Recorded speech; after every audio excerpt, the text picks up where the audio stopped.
We're going to jump into the book of Acts. I see we're in part 17 of our series on the book of Acts, and we have many more weeks to go. So we're in it, and we're not going to get out of it for a while because we're going to go all the way to the end of the book of Acts. And today we're going to move right along, and we're going to be in Acts chapter 16 for most of our time.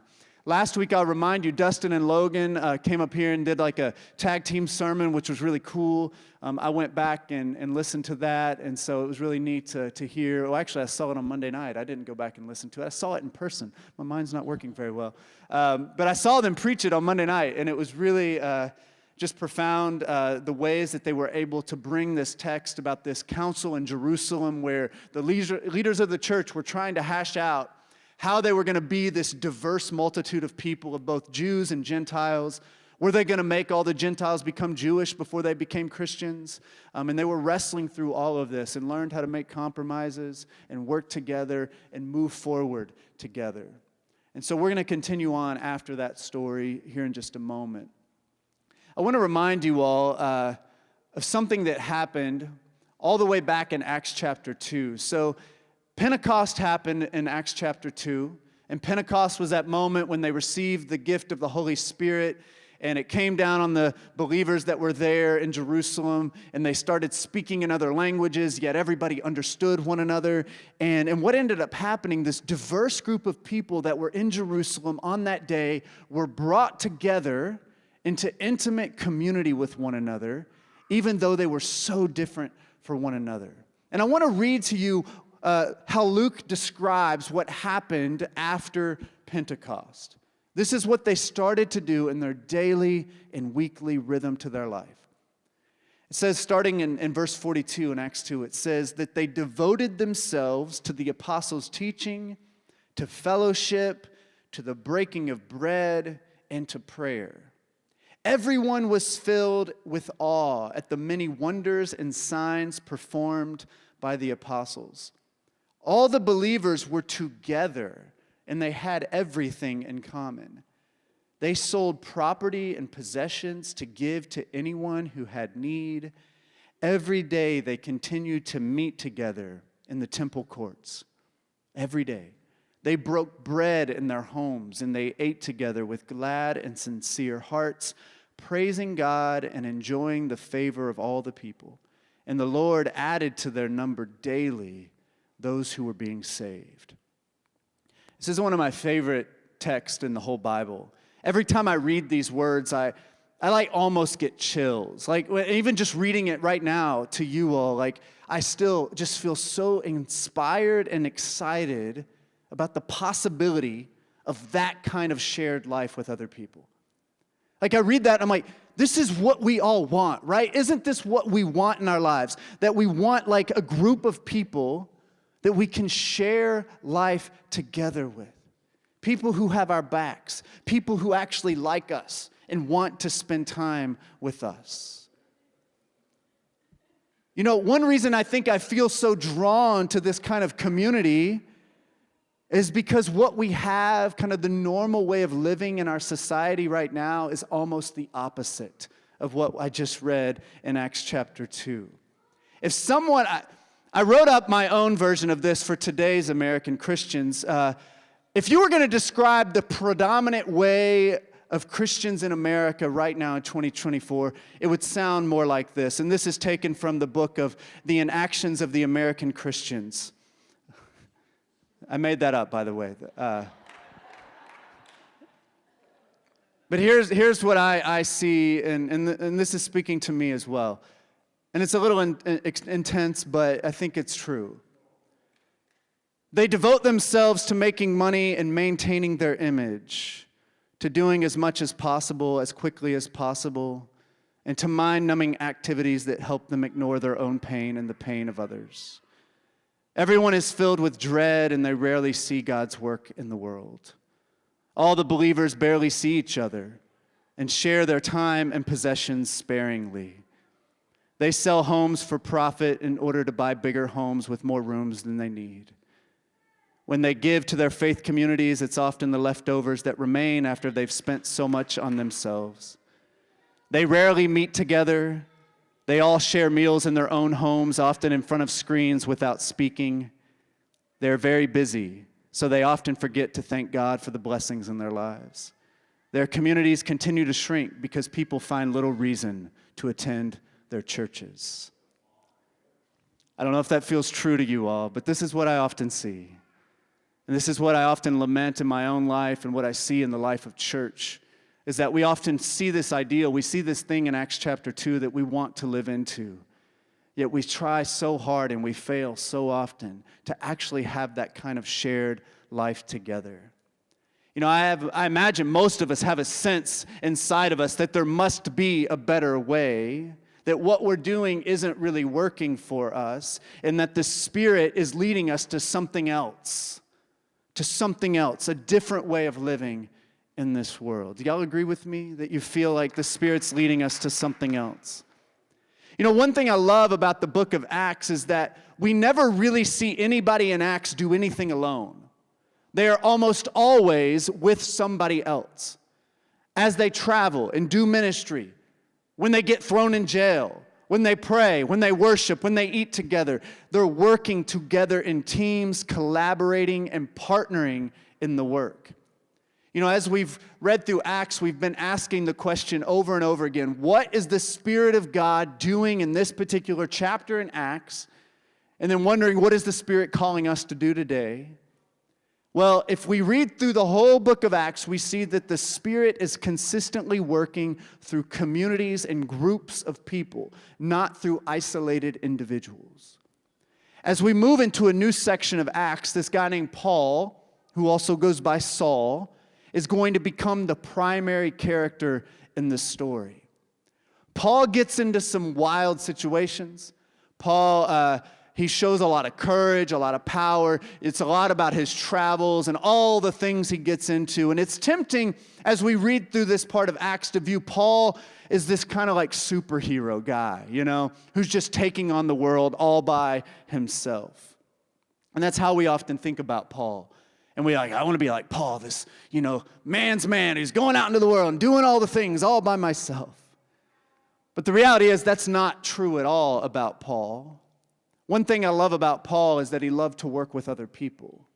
If you read, Paul wrote almost all the letters in the New Testament, like Romans, 1st and 2nd Corinthians, Ephesians, Galatians, Colossians, all these books. I want y'all to go through those and pay attention to the first and last chapter of each of those letters. He's always giving shout outs to different people.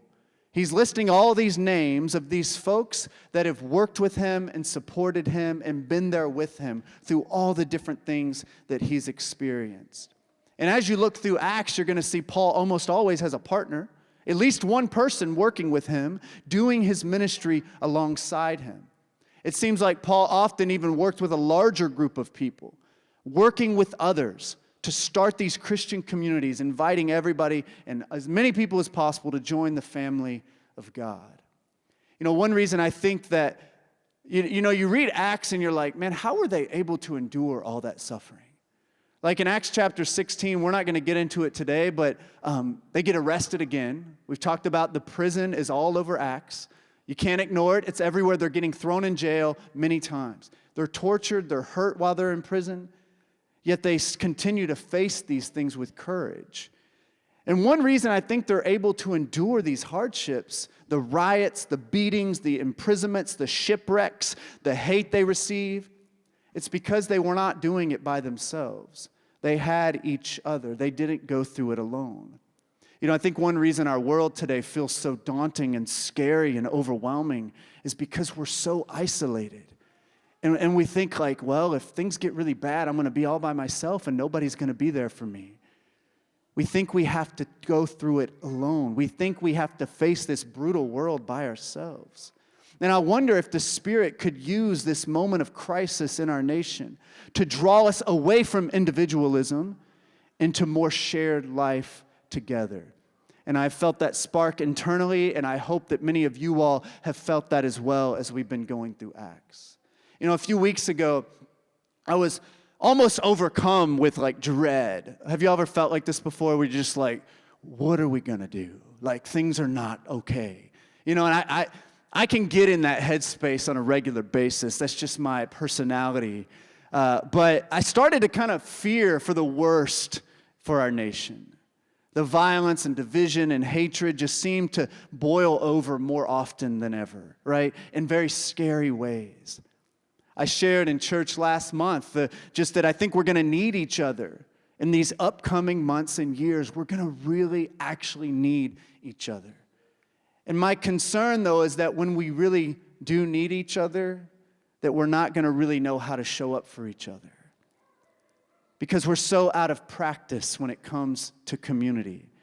What happens when crisis hits? Will we be ready to show solidarity with each other? Will we know how to share our resources if some of us are really struggling and need help? Will we know how to share food with one another and open our homes to one another? Or will that feel so foreign to us we won't even know how to do that? I want to give you an example. I like to run. I got into running a few years ago, and I've run some half marathons. It's a lot of fun, but it's hard work. Now imagine if all of a sudden I had to run a half marathon tomorrow.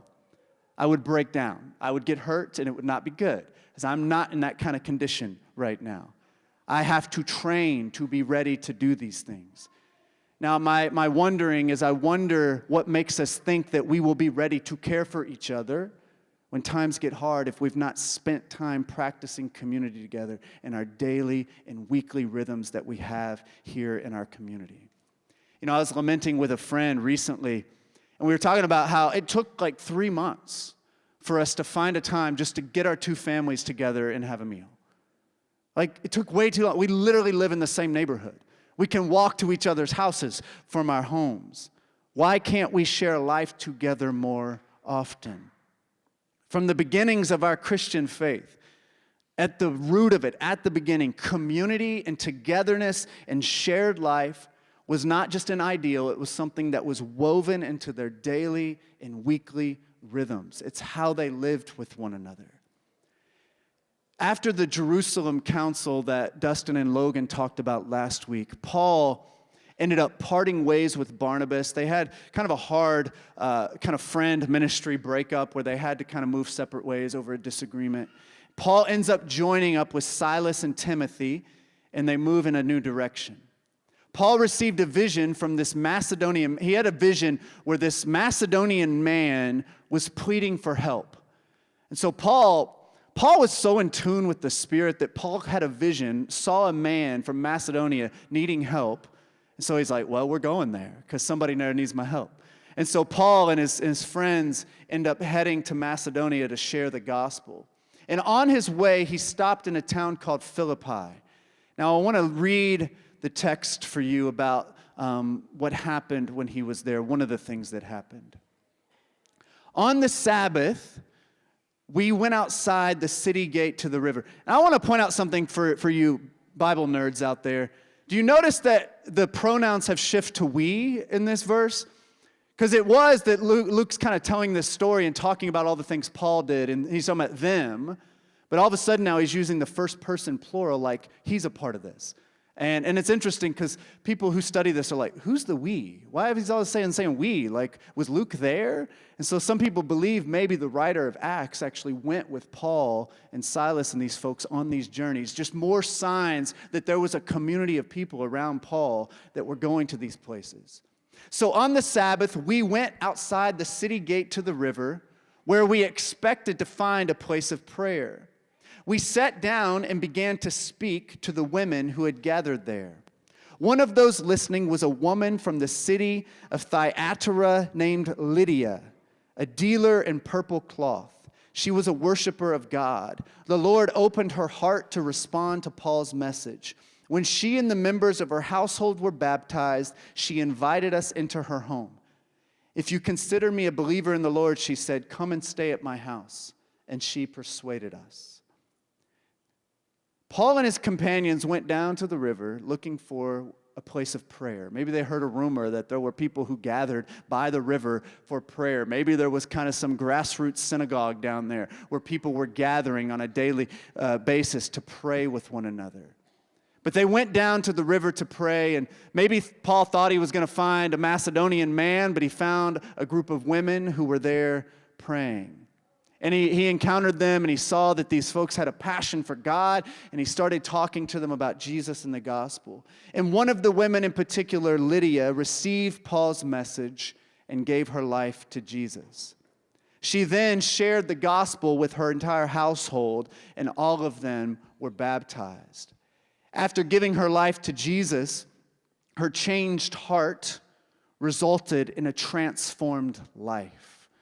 She opened not only her heart, but her home to Paul and his friends.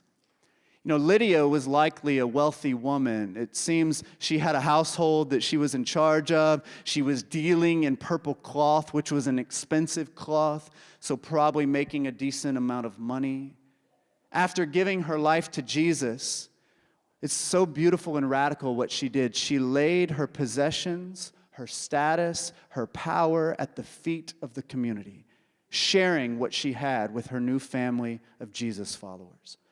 Her home likely became a new cell of the Jesus movement, like a new house church in this early Christian movement, where all the people in that community who were getting to know Jesus came and gathered in her home. Her home became the site of radical welcome and boundary breaking and hospitality. I love that Lydia is an example of someone who put her power and her wealth to really good use. And she said, this is for the community now because Jesus has changed my life. Doing things like that in America is a very countercultural thing to do, to lay your possessions at the feet of the community and say, we are here to serve and support all of the folks and work for the common good. In the next few verses, we read about Paul and Silas getting into some serious trouble.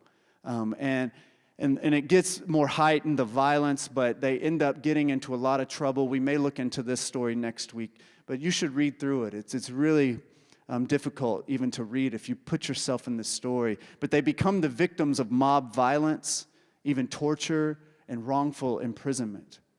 And so upon finally being released from prison, we read these words, and Lydia comes up again. It says, after Paul and Silas came out of prison, where did they go? They went to Lydia's house, where they met with the brothers and sisters and encouraged them. You know, today a lot of folks are coming out of prison and they have nowhere to go and no one to accept them and welcome them. Yet Paul and Silas were welcomed into Lydia's home and shown hospitality. I love that her home became this site of welcome for literally everyone, including the formerly incarcerated, the ex-offenders, Paul and Silas. This was not a safe decision by Lydia to bring them into her house because they had gotten into a lot of trouble with the community and also with the people in power. Giving them refuge and safety in her home could have been a very radical and risky move. Yet Lydia understood that the Spirit of Jesus builds community, and she used her position and her power and her resources to provide this safe space for people to find love and belonging.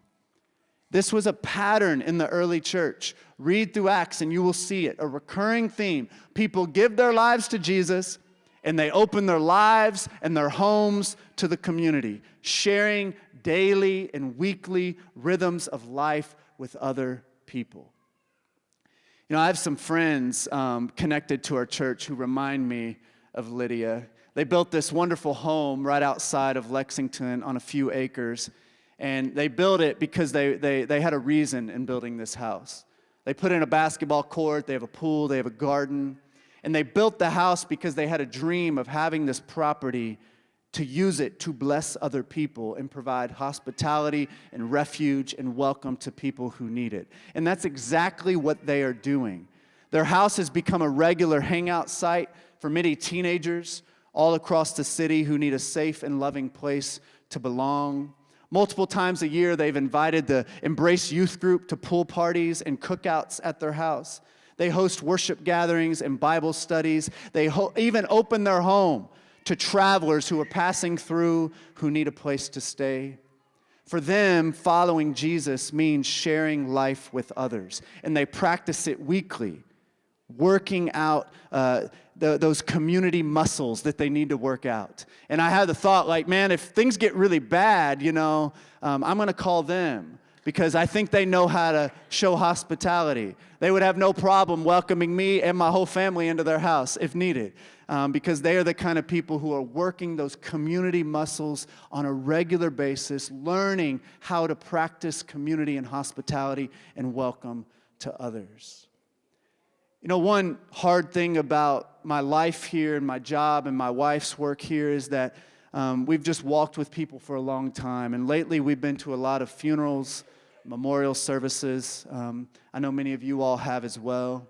Last year, one of our former youth, died unexpectedly. And throughout that week, we were here at the church. We had the service here, and the family lived here in the neighborhood. And we ended up spending a lot of time with a lot of folks from my past. You know, a lot of young people that are now young adults, a lot of people I hadn't seen in a long time, came to Lexington or kind of came out of their daily and weekly rhythms to come spend time here in our community.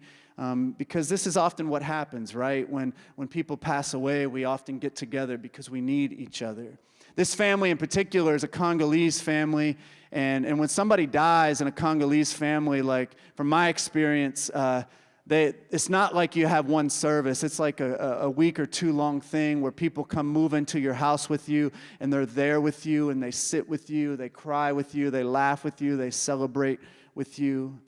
And I remember their house really became a place of connection, a place of memories, of grief, of laughter, of tears. And I remember one night sitting out on their yard in front of their house talking with some folks I hadn't seen in a while, and we just lamented and we're sad kind of about how it often takes a tragedy to bring people together. I've heard this at many other kind of funeral services and stuff where it's like, we need to do this more often, right? We say, why does it take this for us to get together? We need to find other ways to connect and come together. And I truly believe that we need to ask these questions. We wonder why we don't do this more often. Because friendship and food and time together, I mean, that's the stuff that really matters in life, right? It's the stuff that really matters. Over the summer, we played ultimate frisbee at Castlewood. We do it every single summer with young people and young adults in our community, people we've worked with over many, many years and built friendships with. And every time at the end of the summer, the past few years, we had a cookout at our house. And we always kind of sit around. They're always like, are we going to do this next week? Come on, we got to do this in the fall. We got to do this in the winter. You know, we'll play in the snow. We don't care. You know, and it's because like we sense something beautiful when we're spending all that extra time together every single week. And everybody's just like, we should do this more. And why don't we do this more? And I think in our society right now, in order for us to truly practice the kind of community I think the Spirit wants us to practice, we're going to have to reorient some things around our lives and change some things. Because the way we're doing things just isn't really working for a lot of us. This one morning, I'm wondering how we can move away from our isolated and lonely lives and move into more connection and shared life together. Because I do believe we really need each other. We can't do this alone. Our world is a very scary place sometimes. It feels so daunting and overwhelming. Paul, was not a giant who could find courage to face adversity all by himself. He needed his friends. He needed those people with him to help him face those challenges. He needed folks like Lydia to open her home and provide a safe space for him, even to live when he was spending time there in Philippi. A few weeks ago, I read a prayer by an author and thinker and spiritual person named Cole Arthur Riley. And she shared these words that really stuck out to me. And I've shared them before, but I want to share them again because I've been reflecting on them ever since. She said this. She said, "We need not be giants if we have good friends." And it's a really profound, simple thing to say. But for me, it really helps me because sometimes I see the things in front of me and I think I've just got to be really big and strong to get through this. And I love her challenge to us that we don't have to be giants. We can be our vulnerable, broken selves if we have good friends and we have one another. I've hiked out. I remember hiking out in the Grand Teton Mountains once, and we actually saw 2 bears while we were there. First hike we did, we started hiking. A bear comes walking down the trail. I'm scared out of my mind, you know. My wife goes into action. She's just like, starts making noise, you know, and clapping her hands. And that bear turned and went the other way, you know. And they teach you when you're out in the woods and you encounter a bear, like one thing you can do is kind of get together in a group and try to look bigger than you are, you know, because then the bear might think that, oh, this is like a big thing here. I'm not messing with this group, you know, because they're like a big animal of some kind. And I love that image, though, that like we're just all a bunch of scared people afraid this bear is going to attack us. But if we get together and we make a lot of noise and we stay close to one another, then we can be strong and we can even scare off the bears sometimes. And there's a lot of scary things around us. There's a lot of things that are going on. Some of y'all may feel like that psalm that you're being attacked by your enemies even, and that there are people out wanting to do you wrong. And sometimes we might need to get together to scare off the enemy so that we can support one another and be strong and courageous. And so I just want to encourage y'all to reflect on this over this week and the upcoming days and weeks, and we're going to try to continue to reflect as a church together on this, like how we can build more shared life with one another, how we can work those community muscles together so that we can be stronger, we can be closer to one another, and ultimately we can find Jesus in a more intimate way, because I believe Jesus shows up in a powerful way through the times when we truly love and care for one another. And so we're on this journey together, and we don't have to face all this alone. We're in the midst of a really volatile time right now, as we all know. Election season, lots that's at stake, it feels like, and we aren't facing it by ourselves, though. And so my hope is we can start to process and be creative and learn together on how we can practice those, work on those community muscles together and be ready and be stronger. Because we have each other. This is a gift, right? This is one reason why church is important. People are down on church, and I understand churches have done a lot of harm to people. Churches have manipulated, churches have hurt and abused and done all sorts of things that are not okay. But there's also a beautiful thing that happens when people come together and try to grow in trust for one another, practice authenticity and vulnerability together, and try to grow closer. And so we need this weekly rhythm, not because God told us we have to, because this is good for us. Like, this is good for us to come together every week and continue to work on this and build our relationships with one another and ultimately grow closer to God, who loves us so much and whose Spirit is here among us. And so we're going to share communion in just a moment. And as we share communion is it's a time we connect with God, but it's also a time we connect with one another. It's something we do together. It's a way to bond our community together around Jesus, who's at the center of our world, at the center of our lives, at the center of our church. In the name of the Father, Son, and Holy Spirit, amen.